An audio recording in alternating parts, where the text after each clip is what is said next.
আবার বেরিয়ে পড়লাম। এবার যাচ্ছি দেবভূমি হরিদ্বারের উদ্দেশ্যে।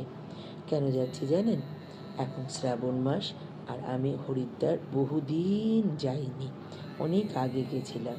বাড়িটাকে সামাল দিয়ে এবার বেরিয়ে পড়লাম শিব বাবার নামে। তো হরিদ্বার যেতে গেলে আমাদের অনেকটা পথ কাভার করতে হয়। তো আকাশপথ, জলপথ, স্থলপথ, অনেকগুলি পথই, তার মধ্যে প্রথমেই কাভার করলাম আমরা আকাশপথ। হ্যাঁ, ফ্লাইটে চলে এলাম কলকাতা।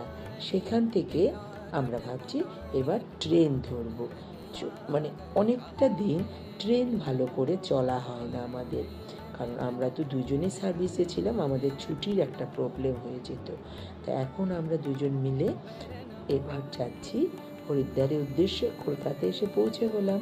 গল্প চলবে চড়ুই বেতি।